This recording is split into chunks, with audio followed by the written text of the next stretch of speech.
What pissed you off the most? What is it? Myself. Why? Huh? Because I'm lazy.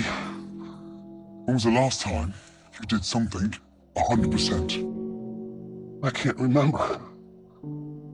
What are you afraid of? Tell me. Screw it up. Damn it. Just screw it up. I've done it all my life. I'm a failure. You're not a failure. Yes, I am. You are not. We all make mistakes in life. Embrace change. You're getting in there and you're overthinking and all these things come in too much of like, I have to do this, and this, I have to do 4 second negative. Oh my god, that's gonna be so hard. I should drop the weight. Then, like, no. Just get in there, know what you can do, bust your ass and get out of there. Yeah. Sometimes overthinking it holds you back. People want to jump from day 1 to day 10 by getting some big seed money or big investment.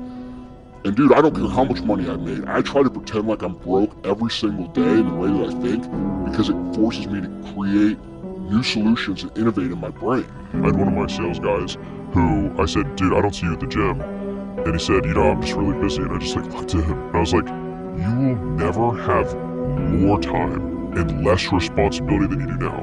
So I kind of used the James Clear thing. I said, hey, if you can't make it work now, accept that you're never going to be in shape for the rest of your life. He was like, whoa. I was like, think about it. Rid yourself. Right, yeah. I was like, you're just never going to be in shape. He was like, well, I was like, right, so do it or don't, but stop wanting it. I promise you, you don't want to be that old person sitting on your deathbed looking back at your life filled with regret because you always made the easy choice. Think big! Life it out! Whatever the fuck you have! Fetch, go all in, embrace it. Let it mold you, shape you into what you've always wanted to become. You gotta lock in. You have to put the hours in. You may have to raise children, cultivate your marriage, and work your side hustle all at the same time. Everybody knows if you don't go to the gym, if you don't get on the treadmill, put the cardio in, if you don't hit the weights and lift, you're not going to walk around with the physique that you see in your head. It's going to remain a conversation, a vision, a dream. Lazy people don't know how to start. Weak people don't know how to finish. Successful people don't know how to stop. People demand success, but refuse to work weekends. People want opportunity, but won't talk to strangers. People claim ambition, but sleep in every day. We are the result of our actions, not our aspirations. Let's say we have a circuit breaker, okay? And I'm loading everything up to one circuit. Just load it up. It's gonna fucking blow. And once that thing blows, man, the circuit's all fucked up. You gotta have each thing plugged into the right spot. Like a fucking crowded garage. You can't put anything in it. Once your brain is crowded, discipline is great. Motivation is great. But if you can't fit shit in your brain because it's all fucking cluttered with shit, there's no discipline. You may have it sometimes when it fits in that crowded garage of your mind, but you don't have the consistency that you need to have with that discipline. There's actually 2 human beings in the bathroom every morning. There's you, and there's a human being in the mirror. And that human being is trying, and they've been there a long time, and they've been waiting for you to wake up and to see them. They're tired of your constant negativity. They're tired of you beating them down. They need you to be more encouraging. They need you to be more celebratory. They need your support. And when you finally wake up and create a moment with yourself every single morning where you look yourself in the eye and you see yourself and you forgive yourself and you honor yourself and you say, I believe with this gesture in you, it is this remarkably deep and spiritual feeling of connection that you've been longing for a very long time. Your excuses will destroy you and take everything that you ever wanted from you, if you let them. It can seem like a friend, just like your friend that keeps feeding you drinks at the bar can seem like a friend, but are they really helping you in any way, shape, or form? No, they're not. They're not. So when your excuses make you feel a little bit better about the fact that you didn't execute on what you needed to execute on, then they can make you feel better. But they're not helping you. They're not helping you at all. 400 trillion to 1. The odds of becoming a human being. You know, being successful takes several different variables. I think self-awareness is number one. If you don't know yourself and you don't know what you're good at, you've got no shot because you're gonna be spinning your wheels. I think work ethic is at the top. Nobody watching this right now knows anybody that's successful at all that hasn't put in serious amounts of work. You cannot grow mentally, physically, emotionally, or financially in your comfort zone and when avoiding pain. It doesn't work like that. If you want to build an ultra successful business, you're going to take 2x4 after 2x4 after 2x4 to the face before anything becomes reality. If you want to build an amazing body, you have to break down the muscle fibers in order to rebuild them back up. How are you going to choose to show up? Like I was talking about before, there are things out of your control. What's in your control? How can you take that power back into your own hands? And what are you going to take from it? What kind of meaning can you find from taking power out of what you feel powerless in? Feeling stuck is a signal that you've stopped growing. That's it. And when most people feel stuck, since they don't understand that it's tied to a fundamental need for growth, we believe it's an existential crisis and we blow up our lives. Learning anything gets you back in touch with a fundamental need. It makes you start to feel like things are moving. And from that place of feeling a little bit more empowered, you'll be able to make better decisions about what big things need to change in your life. You get to live life one time, and this is the time right now to understand what's actually happening and actually map your behavior to something that will impact you for the next 80 years. Pay the attention to who's giving you the advice. Who's giving the advice? You should only take advice from people whose dreams for your life are bigger than yours are. You gotta learn to pick yourself up on your own. A lot of times these fights and these battles, you gotta be your own coach, you gotta be your own motivator.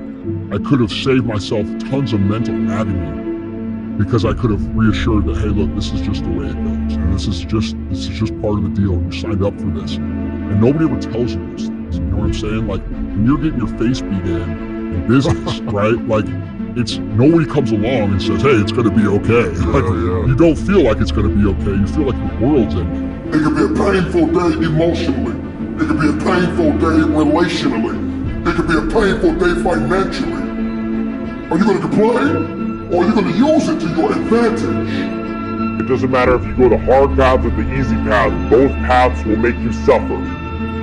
But at least the hard path leads to your ultimate goal. The easy path leads to you suffering in silence and then dying with regret. Imagine if you could use pain as a fuel. Imagine if you could use the pain as a passport. Imagine if you could use the pain to push you, to condition you, to prepare you for the stages and the rooms you gotta walk into and the tables you gotta sit at and the stages you have to stand on. What if the pain could make you better? What if the pain could build muscle? What if the pain could cause you to reach higher, to leap farther, to run faster? What if the pain could help you? You gotta lock in. I want to introduce y'all to this very simple concept. That if you want it, you gotta go get it. Some of y'all got this concept of what you want to accomplish. You know, some of y'all are motivated by broke. I'm broke, I'm stuck, I'm f***ed up, I can't do nothing. Other folks are motivated by materialistic things. It's a very simple concept. If you want it, you gotta go get it. How bad do you want this? If it's as bad as you want to live or breathe or sleep, whatever the hell it may be, I can work with you. But a lot of people, most people don't want it that badly, which is why they always ask the question, man, how did you get to where you are? You know how to do it. You know exactly how to be you or how to be me. You don't want to do it. You know, there comes a day, man, everyone's gonna have this day. There comes a day where being average, being mediocre, it's just sickening to you. It's just sickening. It makes you want to throw up. Because you've seen people with far less talent than you. As you're growing up with them, their childhood buddies, whatever else, they didn't have what you had. Yet now they're going to become something that you haven't. There comes that day. It's either when you're young, you know, and it strikes you on the baseball field because you're sick of striking out, or it's when you get fired from your 5th job, you know, when your wife and kids are on your ass because you don't know how to support them anymore. There comes a day where push comes to shove. Where being mediocre, being like average and shit just burns and sucks so much. You can't deal with it one more day. And you get off your fucking ass. And you create something that's always been there. It's always been inside of you trying to come out.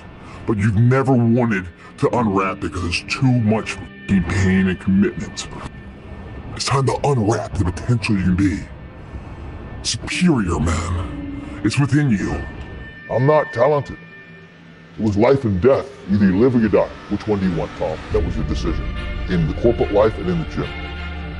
But if you want something bad enough, you can't let anybody tell you can't do something. I'll repeat that. If you want something bad enough, you can't let anybody tell you can't do something. Not even yourself. A lot of days I'm like, oh, you can't do this, Tom. You can't be as quick as a 30-year-old on the computer. Bullshit! Let me show you, man. I would have arguments with myself. I could do it. People doubted me. I doubted myself sometimes too. You know what? I watched Arnold fall down. Nobody remembers when he fell down. Arnold wasn't the glorified winner as he was in the first 70 to 75. He got up and became a famous film star. He became governor. He kept getting up and getting up. That's what it takes. To do anything successfully in life, you've got to want it as bad as you want to breathe. And if you want it that bad, if you're willing to give it that much, you get a big piece of what you want. And dreams do come true. Anything you want can happen and become a reality. I believe that sincerely, and I'll die on that thought. I said I made a full commitment that I'm gonna go and be a bodybuilding champion. I made a full commitment that I'm gonna be in America. I made a full commitment that I'm gonna get into show business and I'm going to be a leading man. No matter what it takes, I will do the work. I will do the work over and over and over until I get it. And the same was in politics and everything like that. So to me, it is very dangerous to have a plan B because you're cutting yourself off from the chance of really succeeding. One day I made a decision that enough is enough. I'm tired of being average. I'm tired. I'm tired of being good. I'm tired. I want to go to the dealership and buy the best car. I want to move to the nicest neighborhood. I want to fly first class. I want to go to Hawaii. I want to go to Australia. I made a decision. Enough is enough. It's showtime. The hour is now for game changers to emerge out of obscurity and into victory. Take the throne with everything that you have in you. Nobody cares where you started. Nobody's stopping you. There's nobody that's got to take your resume. There's no grades that matter. None of it. What matters is, are you willing to hustle? And how bad do you want it? Master the 3 W's. You gotta want it, you gotta work it, then you gotta win it. I know that's right. Now how bad do you want it? A lot of times people tend to get very comfortable with themselves and they're always celebrating the same victories over and over and over again. But the moment they get uncomfortable or they find themselves in a new environment, they either freeze up or they go back. You got to be the person that wants to go a little bit further in whatever it is that you're doing in your life. Remember, as you live, there is opportunity to be greater. Dreams are that moment where you pick your head up and you get really quiet and you tune in to what your mind, body, and spirit is telling you. Kind of aim that inner compass out into the distance and you ask yourself, where do I want to go? Like if you think about 5 or 10 years from now, and the easiest way for me to figure out that is, who am I jealous of? That usually shows up a lot faster than who am I inspired by. Because jealousy is just blocked desire. You can't feel jealous of somebody unless you authentically want something for real that you think that they have. And the jealousy happens because you have somewhere in your psyche told yourself you can't have it. That if you want a thing bad enough to go out and fight for it, to work day and night for it, to give up your time, your peace, and your sleep for it, if all that you dream and scheme is about it, and life seems useless and worthless without it, and if you gladly sweat for it and fret for it and plan for it, and lose all your terror of the opposition for it, and if you simply go after that thing that you want with all of your capacity, strength and sagacity, faith, hope and confidence, and stern pertinacity, if neither cold poverty, famish or gulf, sickness or pain or body and brain can keep you away from the thing that you want, if dogged and grim, you besiege and beset it, with the help of God you'll get it. The only thing you care about when you're trying to breathe is to get some fresh air. That's it. And when you get to the point where all you want to do is be successful as bad as you want to breathe, then you'll be successful. And I'm here to tell you, number one, that most of you say you want to be successful, but you don't want it bad. You just kind of want it. You don't want it badder than you want to party. You don't want it as much as you want to be cool. Most of you don't want success as much as you want to sleep. Some of you love sleep more than you love success. And I'm here to tell you today, if you're going to be successful, you've got to be willing to give up sleep. The hour is now. I am your replacement. I am coming for the throne. I am coming for every room that you locked me out of. Every realm that I step into, I will dominate. You cannot listen to the naysayers. Imagine, you go from studio executive to studio executive, from agent to agent, from manager to manager, and they all said exactly the same thing. But that's very encouraging, isn't it? But you know something? I didn't give a shit. I didn't. Because I believed that I can